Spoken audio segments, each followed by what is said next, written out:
Olá, sejam todos muito bem-vindos. Meu nome é Estevão Herculano, esse é o podcast da Igreja Presbiteriana de Jundiaí e no episódio de hoje nós conversaremos sobre um sinal para crer na palavra. Roda a vinheta.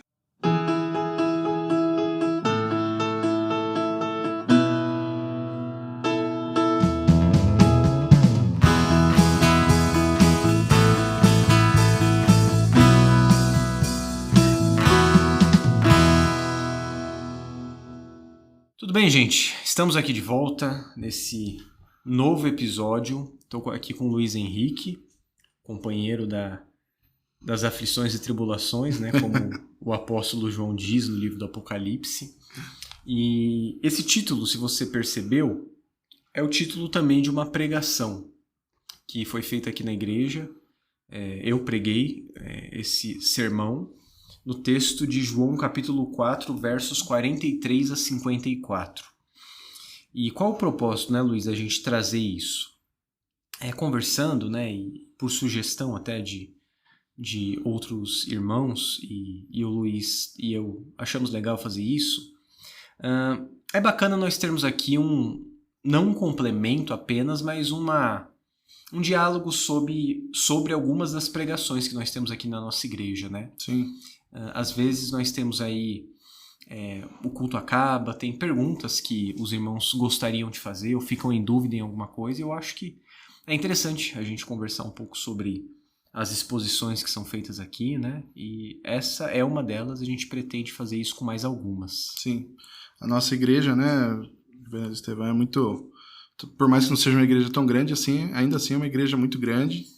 E, primeiro, não dá pra gente ficar levantando a mão, não é uma aula, né? Não dá para levantar a mão durante o sermão, apesar que tem igrejas aí que fazem uns sermões meio diferentões aí, né? Mas, e, como você disse também, às vezes fica complicado a hora que acabou o culto, a gente ir lá e perguntar, falar, fiquei com uma dúvida aqui, não entendi isso, ou isso aqui, o que significa, então coisas assim, também acho válido da gente conversar e talvez trazer alguma outra visão, ou trazer alguma outra coisa que, por conta do tempo ou por qualquer motivo, você não conseguiu trazer no sermão, né? Isso aí. Quer começar lendo o texto, ô Luiz? Pode ser. De João 4, 43 a 54, é isso. Pode ser. Bom, diz assim: Passados 2 dias, Jesus saiu dali e foi para Galiléia, porque o próprio Jesus testemunhou que um profeta não tem honra na sua própria terra. Assim, quando chegou a Galiléia, os galileus o receberam, porque viram todas as coisas que Jesus tinha feito em Jerusalém, por ocasião da festa, a qual eles também tinham comparecido. Jesus foi outra vez a Caná da Galiléia, onde tinha transformado água em vinho, e havia ali um oficial do rei, cujo filho estava doente em Cafarnaum. Quando ouviu dizer que Jesus tinha vindo da Judéia para a Galiléia, foi até ele e pediu-lhe que fosse curar o seu filho, que estava morrendo. Então Jesus lhe disse: Se vocês não virem sinais e prodígios, de modo nenhum crerão. O oficial pediu mais uma vez: Senhor, venha, antes que meu filho morra. Jesus respondeu: Vá, o seu filho vai viver. O homem creu na palavra de Jesus e partiu. Quando já estava a caminho, os seus servos vieram ao encontro dele, anunciando-lhe que o seu filho estava vivo. Então perguntou a que horas o seu filho havia se sentido melhor. Informaram: Ontem, à 1h da tarde, a febre o deixou. Com isso, o pai reconheceu que aquela era precisamente a hora em que Jesus tinha dito a ele: O seu filho vai viver. E ele e toda a sua casa creram. Verso 54. Este foi o segundo sinal que Jesus fez depois de ir da Judéia para Galiléia. Eu tinha anotado aqui só até o 53. Porque... E olha que eu tô com a Bíblia do lado. Mas por quê, né? Porque é importante, porque isso é uma observação que João faz. Ok. Que só João costuma fazer isso. Eu me lembro, eu comentei isso na pregação, agora não tenho certeza, mas é um pensamento meu, né? Que João, dentre os 4 evangelistas, sempre me parece o diretor Christopher Nolan. Não sei se você já ouviu. Você conhece, né? Claro. Com certeza. O Nolan tem uma característica eu acho incrível os filmes, né? Mas eu acho que ele é explicadinho, né? Às vezes é mais do que precisa, né? Exato. Tipo assim, você entendeu o que ele quis dizer no filme, mas no final ele precisa fazer uns 3 minutos mostrando todas as cenas, explicando todas Sim. e casando tudo e tal. Ainda tem aquele filme lá, que é aquele que é meio de viagem no tempo, que os caras vão... Chama Tenet o filme, eu acho que é o nome. Esse eu não vi. Esse daí, mesmo explicando, eu não entendi direito o filme. Ou seja, o filme é muito complexo. Mas o diretor é muito bom. Por exemplo, rapidinho, saindo do assunto, mas o Interstellar, ele faz isso. Ele explica bastante. No final você tem um bom tempo dele explicando tudo, mostrando e tal. Enfim.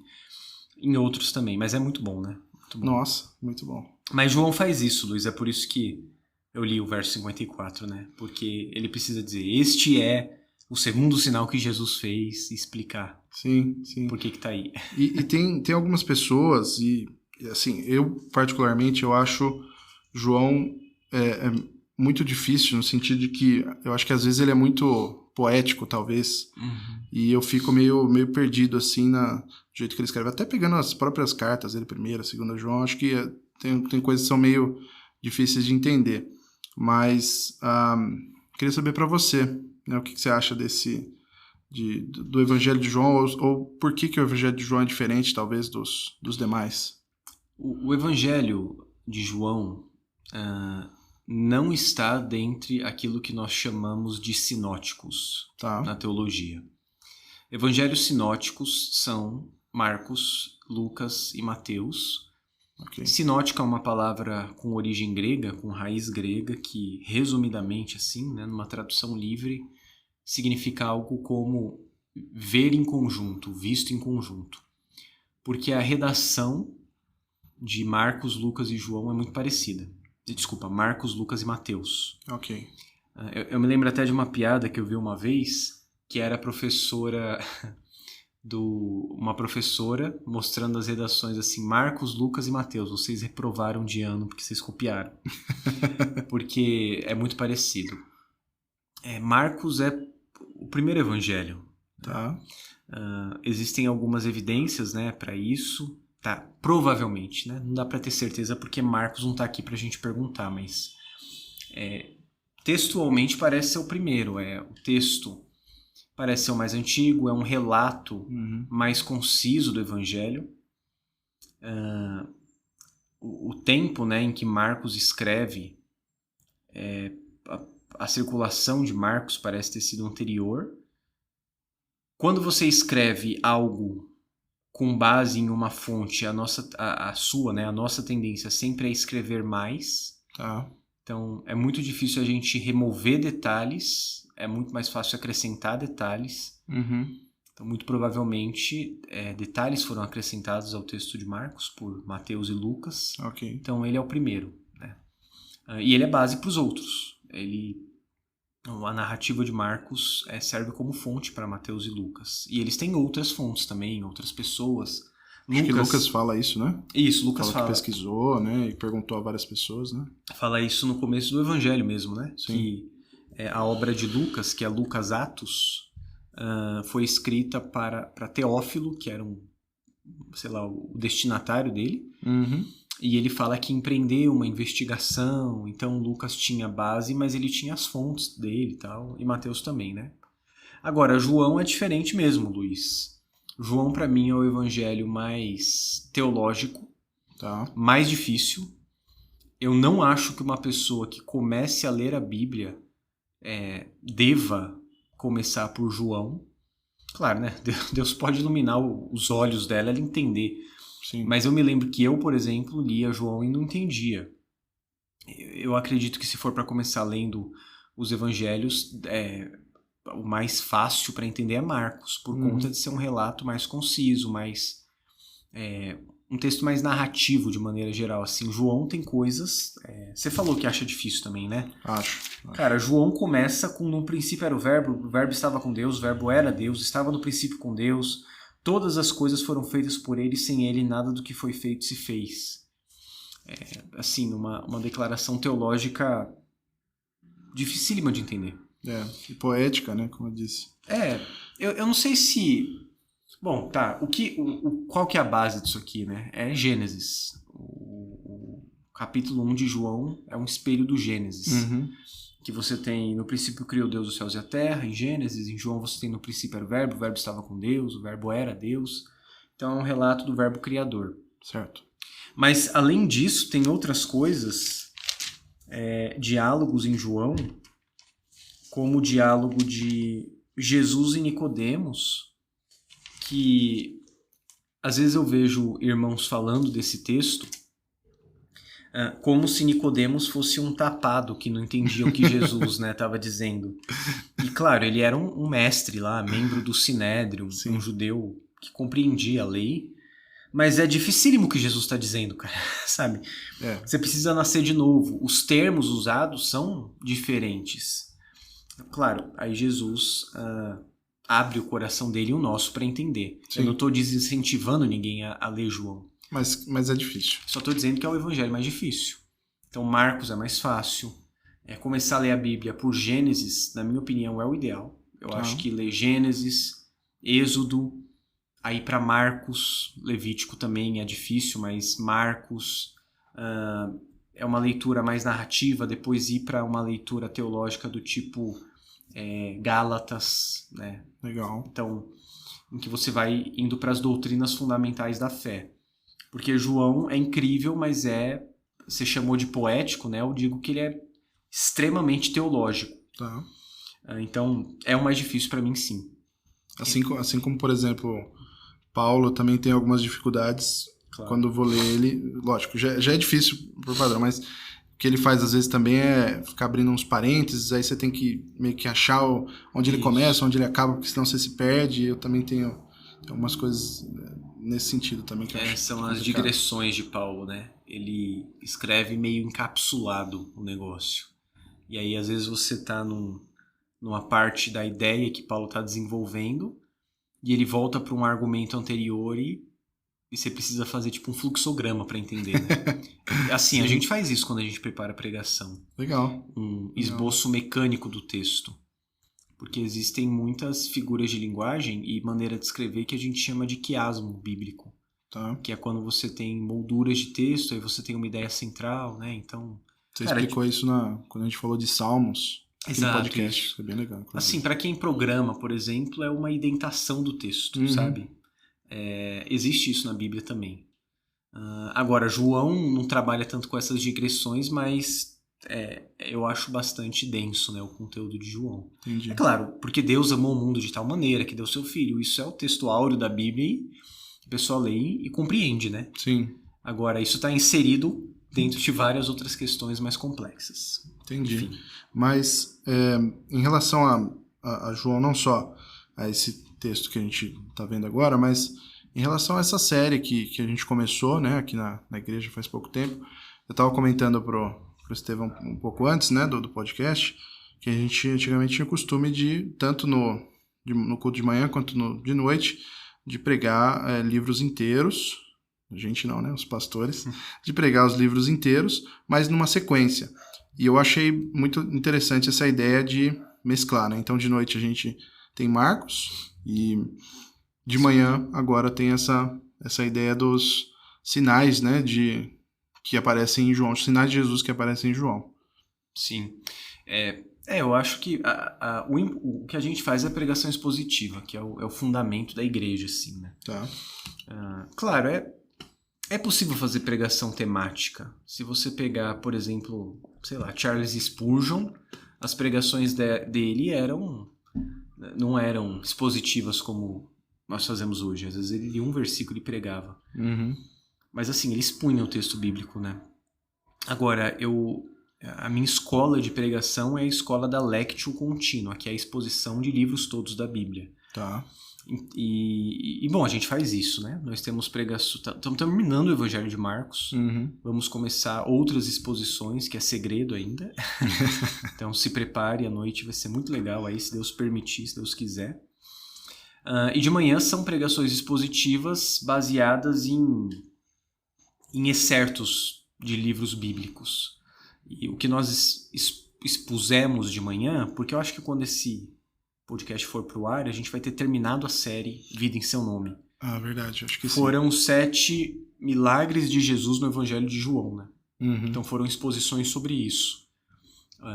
É possível também fazer exposição sobre as 7 declarações eu sou do Evangelho de João. Tá. Existem essas possibilidades, né? Mas, enfim, a igreja precisa ser alimentada pela exposição bíblica. Lembro de uma história de Calvino, Luiz, que ele ficou afastado de Genebra durante um tempo, né? Por questões lá de... Não me lembro se foi de perseguição.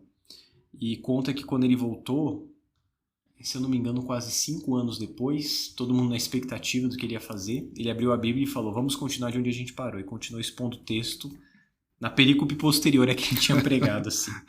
Então esse é o nosso compromisso, né? Pregar a Bíblia e expor o texto. Não me interessa a opinião do Estevão, do reverendo Tales, do reverendo Wilson. Interessa o que Deus quer dizer. Eu acho muito interessante essa questão de expor os textos completos, até porque, não sei se você aí que tá nos ouvindo tem essa questão, mas eu tenho. Quando eu tô lendo a Bíblia, eu pego e alguma coisa assim me chama atenção e eu não entendo, e aí eu fico travado naquilo. E aí eu não consigo prestar atenção no todo, eu não consigo pular, e aí eu vou ficar matutando aquilo. Então, quando vocês fazem isso, eu acho que ajuda bastante a gente de conseguir saber o que tá ali, e mesmo que...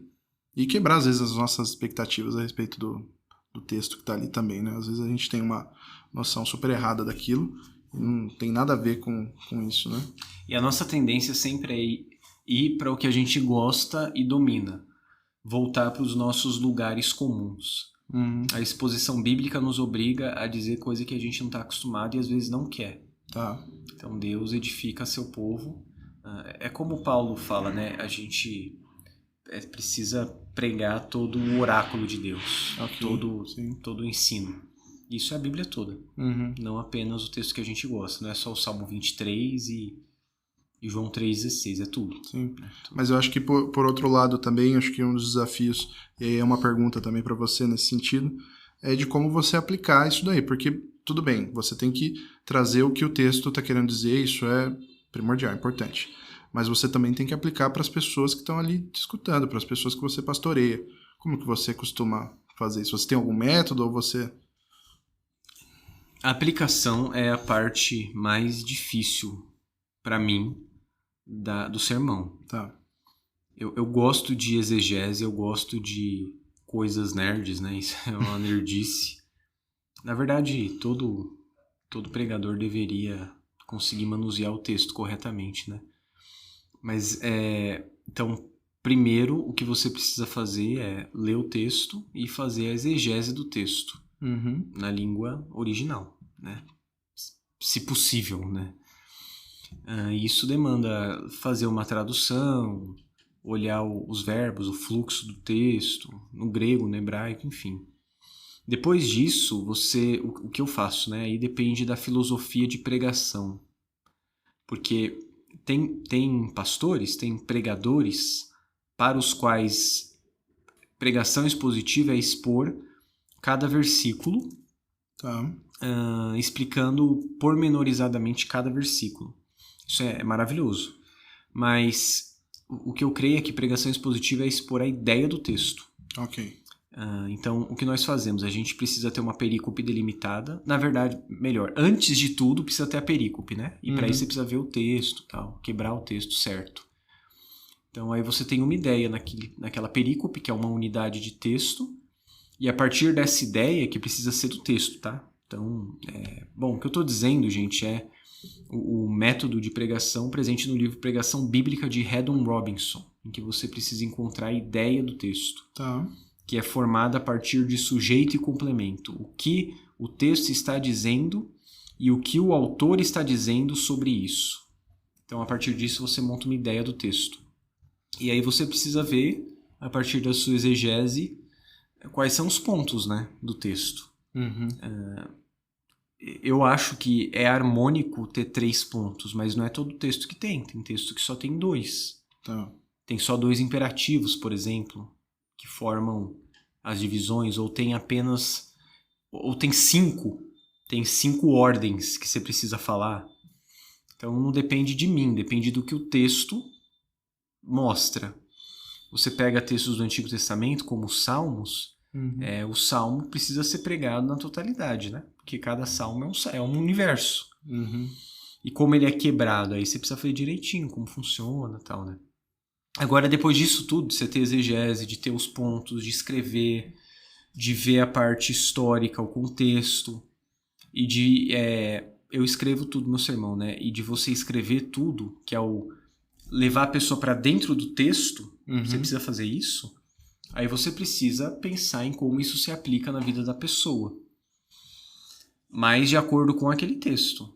Porque senão, a gente faz aplicações genéricas sempre. Tá. Sempre são aquelas aplicações, leia a Bíblia e faça oração, né? Se quiser crescer isso, claro, óbvio. Sim. Mas as aplicações possíveis de um texto são muitas se você estudar direito o texto. Tá bom. Então, você não sei lá, o texto está falando uma coisa sobre santificação, algo sobre a santificação. Tem gente que não consegue aplicar nisso, ou por não querer pensar, ou por sei lá. Aí a pessoa sempre aplica tudo falando de amor. E claro, toda a mensagem precisa levar ao amor de Deus, mas às vezes aquele texto específico é um texto de conserto, de exortação. Ok. Então tem características próprias, né? E aí que é difícil, Luiz, porque a aplicação, às vezes, não é o que a gente quer. O que os pastores precisam ser é sensíveis ao seu público, ao seu povo, para saber o momento que aquele povo passa e como aquele texto se aplica no coração, mas sendo fiel ao texto. Você não pode fazer aplicação aleatória. Sim. Isso é difícil. Eu considero bem difícil. O reverendo Tales aplica bem o texto. Eu acho que ele aplica muito bem. Ele vai aplicando durante o texto. Tem gente que faz tudo no final, por exemplo. Eu gosto de fazer durante o texto também. Mas é uma coisa difícil para mim, né? Tem gente que aplica mais fácil o texto. Mas no nosso texto, por exemplo... Posso falar dele? Pode entrar. A gente acabou saindo um pouquinho. Foi para outro... Mas voltando ao texto, então... Porque nesse texto, por exemplo, que você leu, Luiz... É claro, existe uma cura. E qual o sentido da cura? O João fala isso lá na frente, no final do Evangelho, que Jesus fez muitos outros milagres ainda. Se você for no capítulo 20, verso 30 e 31, ele fala, João, o apóstolo que escreveu, o texto diz: na verdade, Jesus fez diante dos seus discípulos muitos outros sinais, que não estão escritos neste livro. Estes, porém, foram registrados para que vocês creiam que Jesus é o Cristo, Filho de Deus, para que, crendo, tenham vida em seu nome. Esse é o propósito. Por que os milagres estão aqui? João fala. João, mais uma vez, precisa explicar, né? Ele não consegue só... Isso que eu ia falar. Deu uma de Nola. Exato. Então ele fala, o que está aqui, os sinais que estão aqui, é para que vocês creiam em Cristo, que Ele é Deus, e tenham vida no seu nome. Esse é o propósito desse milagre escrito aqui. Ok. É levar a Cristo.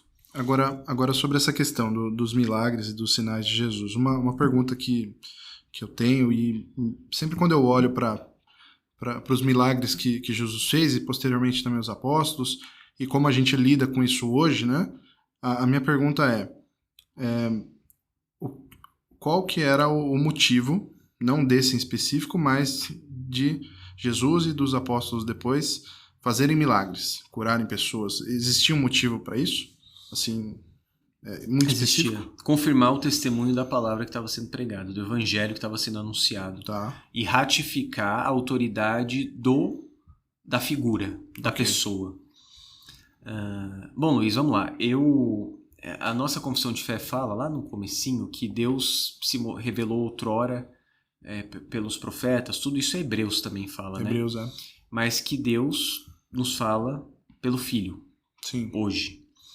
Então, Deus pode curar, fazer milagres hoje, óbvio, mas não as ondas de milagres que aconteceram são diferentes no decorrer da Bíblia para hoje. Né? Se você olha, existem 3 grandes ondas de milagre na Bíblia. A primeira onda é com Moisés e Josué. Ok. Aquilo tinha como objetivo ratificar o mediador, Moisés. Ele seria como Deus para Faraó, é o que o texto diz. Humilhar o Egito, tirar o povo do cativeiro, levar o povo para a terra prometida. Depois que Moisés e Josué morrem, não tem mais essa onda de milagres. Ela só retorna com Elias e Eliseu. E a partir desses 2 mensageiros, eu acho até curioso, né? Ter Moisés e Elias sendo os protagonistas dessas ondas de milagre, porque são justamente eles depois que estão lá na transfiguração. Sim. Eles são levantados para destruir reinados opressores e maus. Faraó, o Egito, Acabe e Jezabel, destruindo o povo de Deus. E eles fazem isso, eles triunfam, os milagres ratificam a mensagem anunciada e a figura messiânica, porque eles são figuras messiânicas, não são messias, mas são figuras mediadoras. Hebreus fala bastante disso. Né? Exato. E onde que está a terceira onda de milagres? Quando o reino das trevas é ferido gravemente, né? Com Cristo e os apóstolos, com a igreja sendo estabelecida. Então nós temos essas 3 ondas de milagres servindo para estabelecer a igreja, seja em Canaã, seja já com o templo, né, e com o reino, ou seja a igreja neotestamentária, a igreja que não tem um lugar fixo, mas é o povo de Deus reunido. Um rei é ferido. Faraó, Acabe, o diabo. Jesus fala isso. Eu via Satanás caindo do céu como um raio e o reino de Deus vindo com poder e glória e tal. Então, essas ondas de milagres serviam para isso. A igreja foi estabelecida. O papel da igreja é pregar o evangelho do reino. Né? O inimigo está ferido, ele sabe que lhe resta pouco tempo. Então é por isso que nós vemos esse cessar dessas manifestações miraculosas e esses dons espirituais todos. Deus pode curar, Deus pode fazer tudo isso, mas não no sentido como no Novo Testamento acontecia, em que os apóstolos portavam um dom, por exemplo, né? Em que a sombra de Pedro curava, a roupa do outro curava. Eles só olhavam e as pessoas eram curadas, né? Por quê? Porque o propósito fundamental disso foi cumprido. Cristo foi conhecido, ele é o Messias. A palavra foi ratificada, o cânon foi fechado. Então a igreja deve pregar esse evangelho do reino e anunciar isso por onde ela estiver. Legal. E eu acho que é muito importante a gente entender isso, principalmente nós reformados, né? Porque muitas vezes a gente acaba indo para um extremo de chegar e falar, não, Deus não faz mais milagre hoje em dia. Claro, faz. Mas eu acho que o que você falou faz todo sentido da gente falar, beleza, não é mais como era. Sim. Não existem pessoas hoje que têm o dom de curar do mesmo modo que tinha. Exato. Mas Deus ainda assim faz milagres. Deus ainda pede para que a gente faça orações e através das nossas orações que ele performa esses milagres, né? Então, ele deu, não crer em milagres significa não ser cristão, porque a Bíblia toda mostra o milagre. Sim. O cristianismo é fundado no milagre. Mas é diferente a dinâmica de dom, né? Deus cura, Deus salva, Deus transforma, Deus pode ressuscitar uma pessoa se ele quiser. Ele é Deus, ele faz o que ele quiser. Sim. Mas a dinâmica dos dons, quando nós vemos o Novo Testamento, serviu para estabelecer a igreja, o evangelho, né? Ser pregado ali e a revelação completa ser apresentada. Sim. E nós já a temos hoje. Né? Então esse milagre mostra o que, Luiz? Que Cristo é o Senhor. Okay. Mas no sentido da aplicação, que a gente já está com meia hora de podcast. Olha só. E esse podcast era para ser um pouco menor, então vamos correr aqui. Mas eu acho que há uma aplicação, e eu falei isso no sermão, né? Há uma aplicação mais profunda, né? Que é a aplicação de que a palavra de Jesus precede o milagre. Tá. E a palavra de Jesus é poderosa. E o que faz esse homem ser salvo, porque o texto fala no final que ele e toda a sua casa creram, Isso acontece, mas antes, no verso 50, é dito que o homem creu na palavra de Jesus e partiu. Sim. E ele não tinha visto milagre, porque foi feito à distância, né, por Wi-Fi. O que salvou esse homem? Crer na palavra. Certo. E não no milagre. Não no milagre em si. Sim. O milagre aconteceu, foi maravilhoso, foi uma bênção, mas o milagre ratificou a palavra de Jesus, o Messias, o Verbo encarnado. Sim. Então, eu acho que a aplicação desse texto, né, para a igreja, quando nós olhamos isso, meu irmão, Deus pode fazer milagre, óbvio. Né, e nós vamos orar para isso, sempre. Até a pessoa morrer, a gente vai orar para isso. Sim. Mas o fundamental para a vida cristã é crer na palavra de Jesus. Porque às vezes essa palavra permanece quando o milagre não acontece, quando não é o que você quer. Tá? O fundamento da nossa fé é crer no que Jesus falou. E o que ele disse? Aqui esse homem creu no que Jesus falou verbalmente ali, mas nós temos a palavra completa, a revelação toda. Isso é maravilhoso pra gente, Luiz. Nós sabemos a revelação toda que Deus queria que nós tivéssemos. Claro, existe muito mais de Deus para saber e nós nunca saberemos de maneira completa. Sim. Porque ele é insondável, inescrutável, assim, é o ser mais complexo, totalmente outro, né? Mas, embora o nosso conhecimento de Deus não seja completo, o que nós temos de conhecimento é verdade, é verdadeiro. Não é completo, mas é verdadeiro. E é, portanto, suficiente. Tá. E você acha que isso daí também poderia ser aplicado no seguinte sentido, de que a gente talvez busca a nossa própria vontade e se a gente não tiver realmente firmado no que a Bíblia diz, no que Jesus diz, a gente não vai perseverar, a gente vai ter problemas, mesmo sendo crentes e tudo mais, a gente não vai viver uma vida da maneira que a gente deveria. Com certeza. Na verdade, muita gente vive assim, sendo crente há muitos anos, mesmo sendo crente há muitos anos, uma vida agitada, né? Quando esse podcast for ao ar, o boletim que eu escrevi nessa semana já vai ter sido publicado há um tempo já, né? Acho que sim. Mas eu estava escrevendo a pastoral para o boletim dessa semana sobre o Salmo 1. Tá. Bem-aventurado aquele que não anda segundo o conselho dos ímpios, tal. E lá na frente fala que o justo é como árvore plantada junto a ribeiros de águas, que dá seu fruto na estação própria e sua folhagem não murcha. Mas os ímpios não são assim, eles são como a palha que o vento dispersa. E por causa disso eles não conseguem prevalecer na Assembleia dos Justos nem no juízo. Esse contraste é o que você está dizendo, tá, Luiz? Não estou divagando, não. O justo é firme, ele tem raiz. Quando ele sente sede, ele vai para a fonte da palavra e bebe dela. E isso sacia ele. Quando ele está disposto a compreender a palavra como ela é, não quando ele lê a Bíblia do jeito que ele quer, né? Tá. Mas o ímpio não, cara. O ímpio, ele faz o quê? Ele é como uma palha dispersa, agitada. Tem um texto de Isaías que diz que os ímpios são como o mar agitado. A pessoa vive agitada para lá e para cá, sem raiz, sem algo que dê tranquilidade, sem tomar uma decisão tranquila, é para lá e para cá, sabe? Batendo como uma palha que bate um vento, ela voa, vai para tudo que é canto. Então, crer na palavra de Jesus, crer na Bíblia, o crente sólido na palavra, na revelação, vive assim. Não é que ele não tenha problema, mas ele tá seguro. A fonte dele não seca. Então ele se alimenta dela, fica saciado, sofre, mas sabe que o sofrimento também tem motivo para acontecer, que é a glória de Deus. Então ele é estável, né? E eu acho que essa passagem mostra isso pra gente. Quanto mais você crê na palavra de Jesus, mais você será capaz de voltar para a sua terra, mesmo sem saber se seu filho foi curado ou não. Porque esse homem fez isso, né? Sim.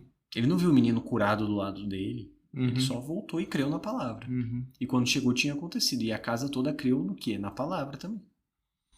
Isso é uma coisa interessante também, né? Que E isso tem muito no Novo Testamento, né? Você e sua casa creram, né? E eu acho que isso também é algo muito, muito interessante como a gente lida com isso hoje, né? Quando, sei lá, a gente fala de batismo e batismo infantil e tem toda essa questão da aliança, né? Eu acho que também faz sentido isso, né? Como o homem, nesse caso aqui, né? Ele, através da fé dele, seus familiares ali, né? Sua esposa, filho, foram salvos também, né? Sim, provavelmente os servos que ele tinha, né? Porque ele era um oficial. Então, creram na palavra. E aí João fala que esse foi o segundo sinal que Jesus fez. Tá. E por que ele pôs isso aqui? Para que o leitor, lendo isso, creia em Cristo como Deus e crendo em Cristo tenha vida no seu nome. Então perceba, é um texto vivo. Você lê esse texto e esse texto aponta para Cristo e você crê, você tem vida. A palavra de Deus tem essa capacidade de nos conceder vida no nome de Jesus. Sim. Agora, uma outra coisa que me chama a atenção, voltando um pouquinho no texto ali, parte mais inicial, é por que as pessoas ali que viviam próximo de Jesus, eles não acreditavam, ou tinha toda essa questão, né? Fala que Jesus voltando da Judéia e Samaria, né? Ao chegar na Galiléia, os galileus receberam, não por quem ele era, mas porque viram os milagres. Mas aí ele fala assim... Agora no verso 47, não, verso 46. Jesus foi outra vez a Caná, onde tinha transformado água em vinho. Mas a questão é que o pessoal, o povo da Galileia, não acreditava em Jesus, não, porque ele cresceu ali, não sei. Mas qual que é esse motivo de que eles não acreditavam nele? Aqui eles creem porque Jesus tinha feito isso, tinha feito milagres em Jerusalém, né? Ok. E não pelo que ele tinha feito na Galileia. Porque eles não aceitam, eles conhecem Jesus, eles sabem que ele é filho de José, o profeta não tem honra na sua própria casa, e eles estão como que impedidos de ver. Eu sempre me lembro do texto de Isaías também, se eu não me engano, é Isaías 6, no chamado do profeta, quando Deus fala, olha, você vai pregar para o povo e o que o povo vai fazer é ouvir com os ouvidos e não escutar. Ver com os olhos, mas se fazer cego, né? E o coração duro. Então esse povo estava como que com o coração endurecido. Isso acontece em Nazaré também. O texto fala que Jesus não fez ali uns poucos milagres. E eles viam Jesus, ô Luiz, como um curandeiro até. Em Nazaré era isso, por exemplo. E Jesus, inclusive, reclama disso. Fala, olha, o profeta não tem honra na sua própria casa. Por quê? Porque isso era um histórico de que as pessoas não recebessem a palavra do profeta. E isso parte do endurecimento do coração humano por causa do pecado. Muitas vezes a pessoa tem o coração endurecido, ela vê algo extraordinário acontecer, e eu acredito que a coisa mais extraordinária, sei lá, se fosse fazer uma transposição disso aqui para hoje, eu às vezes vejo gente que nasceu na igreja e está aqui, sei lá, há quantos anos, e a pessoa não é convertida, por exemplo. E ela vê algo extraordinário acontecer. A palavra é pregada todo domingo, a igreja se reúne, pessoas são salvas aqui, e aquilo, ela não conecta com aquilo, ela não... É como esses galileus aqui, entendeu? Não creem, o coração tá duro, tudo, por quê? Porque falta conversão. Falta crer na palavra de Jesus. Falta acreditar que Cristo é o Filho de Deus. E o que a gente pode fazer, além de continuar pregando, é orar para que Deus transforme o coração duro em coração de carne, né? Para que a pessoa ouça. Compreenda a mensagem do Evangelho. Porque às vezes a pessoa está embrutecida para isso. Como que tendo um véu diante dos olhos. E o mais engraçado também, isso acontece algumas vezes no Evangelho, né? Pessoas de fora de Israel crendo, tipo a mulher Ciro-Fenícia, que fala que queria comer das migalhas que caíssem da mesa lá. Ela crê em Cristo. E judeus ali, fariseus, não. Então isso acontece repetidamente por causa do coração endurecido deles. Entendi. Bom, mas eu acho que o que a gente também... Bom, o foco da mensagem é essa, é a questão de você crer na palavra de Jesus e não focar nos milagres, né? Se a gente for olhar, por exemplo...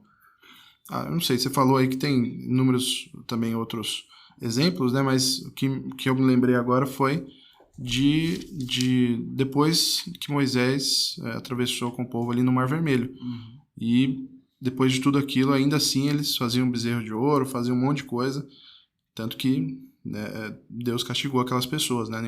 Nenhuma delas, tirando Moisés foi Josué, né? Que entrou na Terra Prometida. Entrou na Terra, Josué e Caleb, né? Caleb, mas o restante... Sim. Moisés não entrou, né? Não, Moisés não.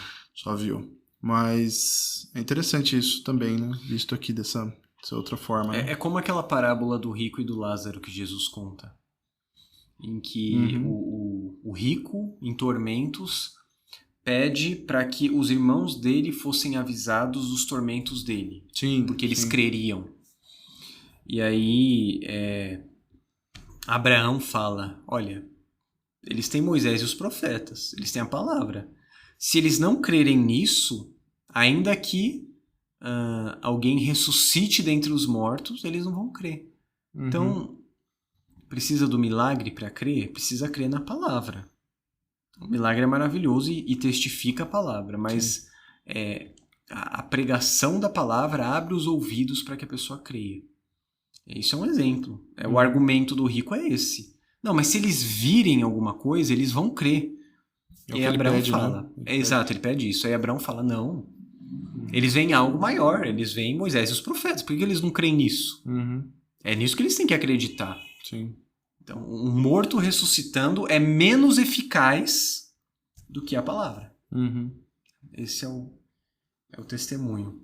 Agora, isso acontece. Você falou do mar abrindo. Cara, esses períodos de milagres de Moisés e Josué, Elias, Eliseu e Jesus e os profetas tá repleto de gente que um dia depois do milagre acontecer já tá reclamando e não crendo. Desce maná do céu, passa pouco tempo, o povo não quer mais. Fala, a gente não aguenta mais essa porcaria dessa comida.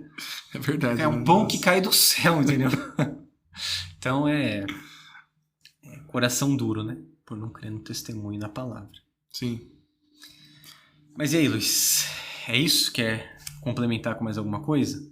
Não, eu acho que é isso. E a recomendação que eu dou para vocês que estão ouvindo é, se você não escutou essa pregação, que você vai lá no YouTube, ela está com o título Um Sinal para Crer na Palavra, que é o mesmo desse podcast, então é só você colocar isso lá no YouTube da nossa igreja que você vai achar. E mesmo que você tenha ouvido, né, esse podcast vai ser um pouco depois da pregação, a gente já está gravando um pouco depois da pregação e vai sair mais um pouquinho. Uns 2 meses depois. Então é uma oportunidade de você escutar de novo e talvez escutar o nosso podcast, escutar em seguida ou ao contrário, alguma coisa assim. Isso aí. Gente, nós agradecemos vocês que ficaram até aqui. É uma alegria gravar esse podcast e saber que tem leitores, não, meu Deus do céu, ouvintes que nos acompanham para serem edificados e para ver o trabalho da nossa igreja nessa frente, né, no Spotify. Que Deus te abençoe. Não se esqueça de ativar o sininho de notificação no Spotify, de compartilhar o conteúdo para que mais pessoas sejam edificadas e de participar conosco se inscrevendo em todos os canais da IPJ nas mídias sociais. Deus abençoe, um abraço e até a próxima.